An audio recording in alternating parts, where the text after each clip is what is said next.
शाम के वक्त आप कोई भी न्यूज चैनल देखें तो क्या नजर आता है? एक एंकर किसी विषय पर बहस आयोजित करते हैं। हर हिंदुस्तानी के मन में होनी चाहिए, हर देशवासी के मन में होनी चाहिए, आपके दिल में भी उतनी पीड़ा होनी चाहिए जितनी किसी और के मन में होता है। I am coming to you and my question to you is this. Listen to the question. उसमें सत्ताधारी दल और विपक्ष के प्रवक्ता के अलावा राजनीतिक विश्लेषक भी शामिल होते हैं। तो बोलने देंगे या नहीं? बोलने देंगे? आप बोलने देंगे या नहीं बोलने देंगे? एक पत्रकार के ऑफिस में घर के गोली मारी जा रही है, मुंह जबान पे दही जम गया। पूरा करने दीजिए। बीच में मत बोलिए। पूरा करने दीजिए। बीच में मत बोलिए। Pakistan and we will make sure। आपने कभी ध्यान दिया कि ये राजनीतिक विश्लेषक होते कौन हैं? दरअसल हाल ही में कांग्रेस नेता पवन खेड़ा ने ट्वीट कर लिखा, प्रिय एंकर्स, यदि आपके किसी शो में संघ विचारक, प्रचारक आदि राजनीतिक विश्लेषक बनकर बैठेंगे तो हम भी राजनीतिक विश्लेषक भेजेंगे। अगर आपको यह स्वीकार नहीं है तो ऐसे किसी शो में कांग्रेस भाग नहीं लेगी। कांग्रेस के इन आरोपों में कितनी सच्चाई है इसका जवाब हम आगे वीडियो में देंगे, लेकिन उससे पहले आप हमारे इस चैनल को सब्सक्राइब कर लीजिए और गर्व से कहिए, मेरे खर्च पर आजाद हैं खबरें। शुरुआत करते हैं निगहत अब्बास से। यह भाजपा की पदाधिकारी हैं। कम से कम इनके सोशल मीडिया अकाउंट से तो यही पता चलता है। इसके मुताबिक यह भाजपा युवा मोर्चा की महासचिव है, लेकिन टीवी चैनलों की बहस में बहुत बार इनकी यह पहचान छिपा ली जाती है और इन्हें कभी सामाजिक कार्यकर्ता तो कभी राजनीतिक विश्लेषक के रूप में शो में शामिल किया जाता है। ये आपके यहाँ से सो कॉल्ड बैठे हुए ब्रिगेडियर पाकिस्तान के, इनके बारे में मैं कुछ बोलना चाहती हूँ। कुछ नहीं, सिर्फ दो चंद लाइनें हैं, ये समझ जाएंगे कि कोहनी पर टिके हुए लोग, टुकड़ों पर बिके हुए लोग, करते हैं ये बरगद की बातें छोटे से गमले में उगे हुए लोग। दूसरी बात, मेरे भाई ने यहाँ पर बिल्कुल सही कहा, अंबर ने कैरेक्टर असैसिनेशन करा है। इनको हिजाब बड़ा पसंद है पर इस्लाम में बहुत अच्छा लगता है। इस्लाम में 7 शादियां मर्द करके आ जाते हैं, वो गलत नहीं है। और दुर्गा पंडाल में हनुमान चालीसा, आपने दुर्गा पंडाल में अजान बोली सेक्युलर, आप इसको माथे पर लगाइए, बाकायदा हनुमान जी की तस्वीर है। आज मौलाना साहब सेक्युलरिज्म का उदाहरण तय करेंगे और दिखाएंगे जनता को कि एक मुसलमान भी हनुमान जी की पूजा कर सकता है, माथे पे लगा सकता है और नमाज पर बैठकर हिंदू धर्म को Right now there's a religious, I'd say, emergency in India. Why am I saying is this? Because there's a decline, major declining numbers we see in a particular community, where in one community which has been serving as the minority in our nation is increasing rapidly. Nighat को अक्सर इस्लाम से जुड़े मामलों में बुलाया जाता है और इस दौरान ये अक्सर स्वघोषित मुस्लिम स्कॉलर्स को रोस्ट करती नजर आती हैं। निगहत के अलावा बहस में भाजपा के दूसरे नेता या प्रवक्ता भी मौजूद होते हैं। जानकारी के मुताबिक निगहत साल 2018 से पहले भाजपा से जुड़ी थी। पहले यह दिल्ली भाजपा में पॉलिसी एंड रिसर्च डिपार्टमेंट में कोऑर्डिनेटर के पद पर थी। आगे चलकर दिल्ली भाजपा की प्रवक्ता बनी। हाल ही में इन्हें दिल्ली भाजपा में महामंत्री बनाया गया है। तो आपने देखा कि दिल्ली भाजपा की प्रवक्ता को कभी चैनल सामाजिक कार्यकर्ता तो कभी राजनीतिक विश्लेषक के तौर पर बुलाते हैं। अब मिलिए प्रोफेसर संगीत रागी से। लगभग हर रोज अलग अलग न्यूज चैनलों पर डिबेट में हिस्सा लेते हैं। दिल्ली यूनिवर्सिटी के प्रोफेसर रागी लंबे समय से टीवी डिबेट का हिस्सा है। यह जानकारी डीयू के वेबसाइट पर भी मौजूद है। रागी के परिचय में कभी आरएसएस विचारक तो कभी आरएसएस समर्थक और कभी राजनीतिक विश्लेषक लिखा जाता है। प्रोफेसर रागी कांग्रेस समेत विपक्ष पर कई विवादित बयान दे चुके हैं। इसके अलावा डिबेट में रागी करते क्या हैं वो आप खुद देख लीजिए। जितने भी रेडिकल एंड पृथकवादी फोर्सेस थे, मैं बार बार कहता हूं, 70 साल में इस देश के अंदर एक पाकिस्तान का कोड पलते आ रहा है। सेकुलरिज्म के आवरण में, सेकुलरिज्म के घूंघट में कांग्रेस पार्टी ने एक पाकिस्तान को फिर से पाला है। जहां तक भाषा के सवाल है तो राहुल गांधी कोई पहली बार इस प्रकार के अश्लील भाषा का प्रयोग नहीं कर रहे हैं। वो प्राइम मिनिस्टर के खिलाफ 2019 का आप चुनाव देखिए तो चौकीदार चोर है जैसा अभद्र भाषा का उन्होंने प्रयोग किया था। पीएम खून की दलाली ले रहे हैं करते हैं, ऐसे अनेक शब्दों का प्रयोग किया था। किसी ने नहीं कहा कि राहुल गांधी को पहले गिरफ्तार करो, क्यों नहीं हुआ था? और कौशल्या देवी पूरा करने दीजिए, माता पूरा का करने बीच में मत बोलिए, पूरा करने बीच में मत बोलिए, मैंने आपको करने बीच में नहीं दीजिए। बोला था, बीच में मत बोलिए, आपकी आदत बहुत गंदी है, नहीं प्लीज, गंदी आदत है। प्रोफेसर रागी के बयानों से साफ जाहिर है कि उनका पक्ष क्या है। वो राजनीतिक विश्लेषक के भेष में टीवी चैनलों पर भाजपा के लिए बैटिंग करते नजर आते हैं। प्रोफेसर रागी की भाषा कई बार निम्न स्तर की भी हो जाती है।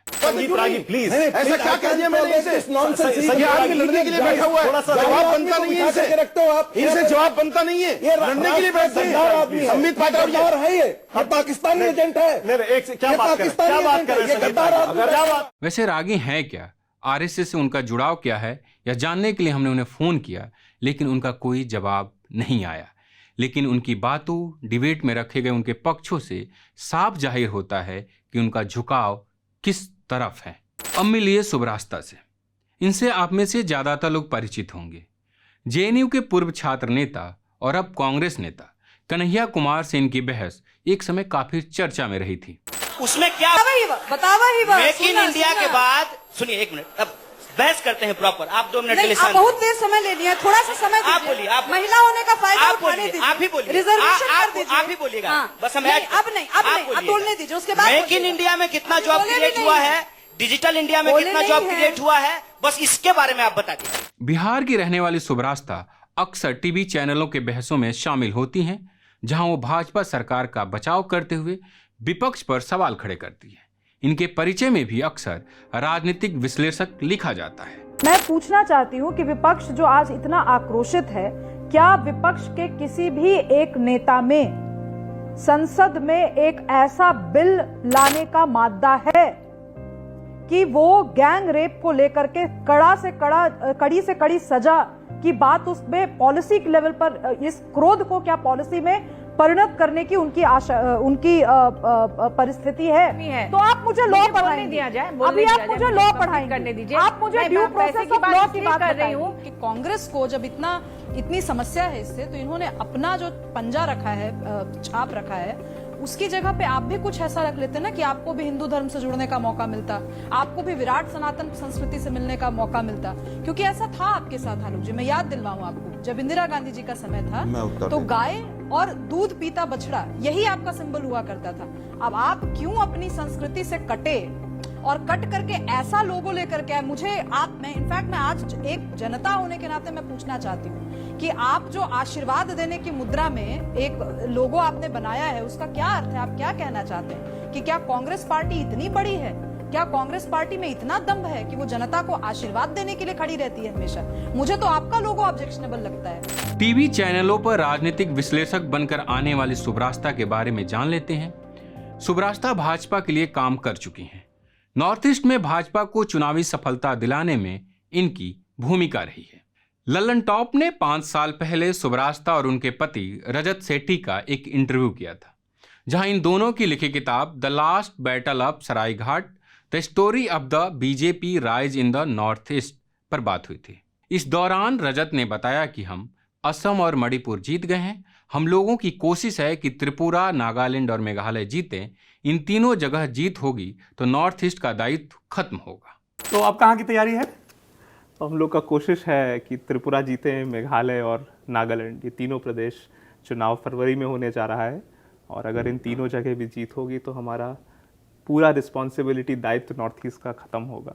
तो आपने देखा कि सुब्रास्ता जो टीवी चैनलों पर राजनीतिक विश्लेषक के रूप में आती है, वो बीजेपी को नॉर्थ ईस्ट में चुनाव जिताने में भूमिका निभा चुकी है। अब मिलिए विशाल मिश्रा से। विशाल मिश्रा डीयू में असिस्टेंट प्रोफेसर हैं।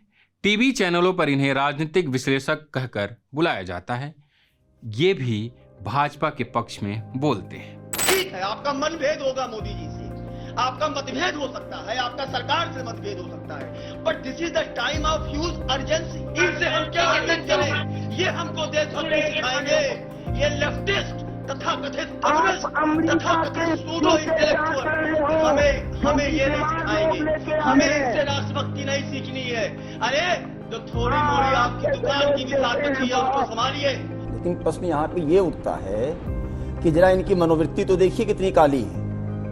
मैं इनसे पूछना चाहता हूं कि जब संसद में इनको चर्चा का समय दिया गया था तो मैं कांग्रेस के प्रवक्ता से पूछना चाहता हूं, मान्यवर आपने चर्चा में पार्टिसिपेट क्यों नहीं किया? इसका उत्तर है आपके पास? ऐतिहासिक सत्य, तर्कपूर्ण सत्य, अनुभव आधारित सत्य, जो समस्त मत, पंथ, संप्रदाय सबको एक साथ लेकर चलने वाला अगर कोई एकमात्र दुनिया का विचार है तो वो हिंदुत्व का विचार है। टीवी चैनलों पर भले ही विशाल मिश्रा को राजनीतिक विश्लेषक कहकर बुलाया जाता है, लेकिन अपने एक्स पूर्व में ट्विटर हैंडल पर इन्होंने साफ साफ बताया है कि मैं प्रो बीजेपी हूं। टीवी चैनल हो या सोशल मीडिया, हर एक जगह मिश्रा भाजपा और आरएसएस का पक्ष रखते नजर आते हैं। इनका पूरा एक्स हैंडल भाजपा और आरएसएस से जुड़े ट्वीट से भरा पड़ा हुआ है। इसके अलावा भी कई और लोग राजनीतिक विश्लेषक के भेष में भाजपा सरकार का बचाव करते दिखते हैं। लिस्ट लंबी है। एक नेशनल चैनल के लिए गेस्ट कोऑर्डिनेटर का काम करने वाले कर्मचारी ने बताया कि जिसके पक्ष में माहौल बनाना होता है उसी हिसाब से चैनल किसी गेस्ट को राजनीतिक विश्लेषक के तौर पर बुलाता है। हमें उस राजनीतिक विश्लेषक के पक्ष के बारे में पहले से पता होता है। ऐसा नहीं कि सिर्फ भाजपा की तरफ राजनीतिक झुकाव रखने वाले विश्लेषक ही आते हैं। जिन चैनलों में कांग्रेस प्रवक्ता नहीं भेजती वहां भी कांग्रेस की तरफ झुकाव रखने वाले लोगों को बुलाया जाता है। इसमें नया कुछ नहीं है। पत्रकारिता का नासूर बन चुके विज्ञापन के मॉडल को खारिज करके खबरों की इस दुनिया को बदलिए ताकि पत्रकारिता आपके लिए जवाबदेह बने। newslaundry.com/subscription पर क्लिक कीजिए और अपने मन मुताबिक पेमेंट का विकल्प चुनिए, क्योंकि हमारे सब्सक्राइबर्स का नारा है, मेरे खर्च पर आजाद हैं खबरें।